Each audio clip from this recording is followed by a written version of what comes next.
Last season, you pick up the most wins in the Big Ten in about a dozen seasons. You win 4 of 5 to end the regular season, including an upset over number 12 Michigan.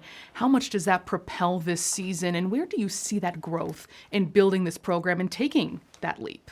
Yeah, I mean, I think you want to be playing your best basketball at the end of the season. I really felt like we were. I wish we had a few more weeks and could tack on some more Big Ten wins because I think we were playing some really phenomenal basketball at that point. And at the same time, we lost a good amount of our upperclassmen in our scoring. I think like 4 out of our top 5 scorers had graduated. But at the same time, that's an exciting opportunity for some of our younger players to step up. We have Hallie Douglas coming back, who was an integral part of our success prior to her injury. And so I think when you talk about being propelled or that season being a catalyst for us, I think more than anything, it just shows our young players, just a little bit of what's possible. We have not necessarily reached where we want to be, but we know that we have some deposits that we've made in the bank to be able to, withdraw when the time comes. Everyone wants to pinpoint a timeline, and I'm sure that's something you maybe think about or have to try not to think about. But where are things aligning going into year 3 for where you feel like this progress and advancement is for the Badgers? Yeah, I mean, I think, it's typical, right? Year 3 is the year you make the turn, and it's like where you're going to kind of take this big leap. And as much as I'm excited about the prospect of that, I think we're human beings and you don't necessarily know what's going to happen or how it's going to all play out. So all we can do is control the controllables. We tell our kids our effort, our energy, our non-negotiables, and it's about putting ourselves in the best position to be successful. What that looks like at the end when we look back on wins and losses, I really feel confident that this is going to be a great year when it comes to that measurement, but I'm really fortunate that my administration has been really great about telling me we're not just measuring you on wins and losses. They see the impact that we're having in the community. We see the impact that we're having on the young women that we're developing in strong and empowered women and leaders and really helping them to become better versions of themselves. And I knew that this was a place that would really buy into that holistic vision that I had. And so I'm a winner. I want to win games, but I think that winning can be defined in a lot of different ways. You've taken an interesting approach with this roster, really building from the ground up with your own recruits, with players who have stayed on committed to be Badgers, have that allegiance to this university and not really dipping into the transfer portal. What is your philosophy when it comes to making this program your own and getting it back to the NCAA tournament and how you go about building that? Yeah, I mean, I think that the portal we've used it a little bit in the past.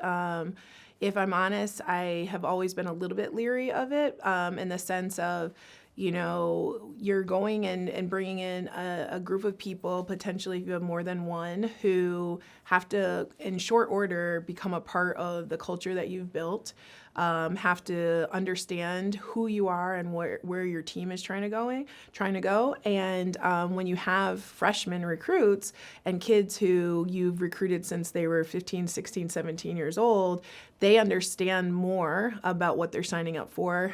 You've been able to get to know their family and their coaches and all of that, and really, I think, have a better idea of who you're bringing in. And for me, I just chose that philosophically, do I want to just try to do this right now and know that maybe it's unsustainable, or do I really want to have sustained success and understand, to be a champion, you don't want to just keep rebuilding every year, but you just want to keep reloading.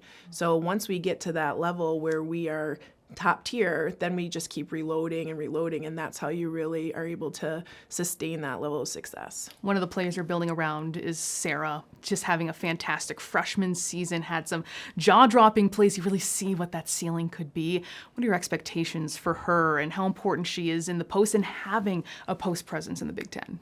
I mean, having a post player is like gold. Having a post player who is as versatile as Sarah is, I think is platinum. I'm just going to keep going with the analogy. What's beyond that? No, titanium. But no, I think that for, having a kid like Sarah who can impact the game on both ends of the floor, and having a presence in the Big Ten, and for her to be recognized by the other coaches, my peers, of the type of impact that she could have on our program. If you you look back, we finished 10 in the big, 10th in the Big Ten last year, but for a kid to make all rookie team on a team that finished 10th, they understand the impact that she has, and her growth has been really phenomenal from freshman to sophomore year. This past summer, she's dedicated herself to her nutrition, to her sleep, to her fitness, to understanding that in order to reach her full potential, she had to approach this in a different way. You're not just a kid who's playing basketball. You want to become a pro.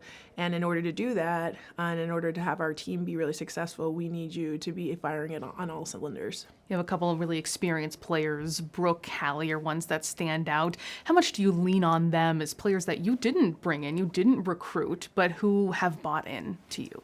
Yeah, I'm extremely grateful that not only were they here when I got here, but they chose to stay, and I think that's a testament both to them and to the relationship that we've built. They came to Wisconsin. They wanted to represent Wisconsin before I got here, and now they want to be a part of something that they've never been a part of, and what they can see that we're building. And their dedication, their commitment level, I think speaks volumes. Even when you're talking with recruits about, here are kids who were here when we weren't as good, and now they're a part of seeing us become an even better, successful, but even more cohesive unit, and they're an integral part of that. And without that type of senior leadership, we're not going to go where we want to go. And so I'm so excited to have the opportunity to coach them for another year at least. Hallie, right, we'll have more, but they have both said, like, this is the best team that they've been on, when you just talk about team camaraderie since they've been at Wisconsin, and that we all genuinely love being around one another. And to me, that's the sign of a potentially successful year. I know you might be hesitant to put a specific number on anything, but Yes, Lynn, don't set me up. but in terms of your expectations, what does that look like for you this year, whether that's a deeper Big Ten tournament run, or maybe it is a number that you have in mind? I don't have a number per se. Like, the number that is I will commit to is, it's been 14 years since we got back to the NCAA tournament. So we have made that our theme this year, 14.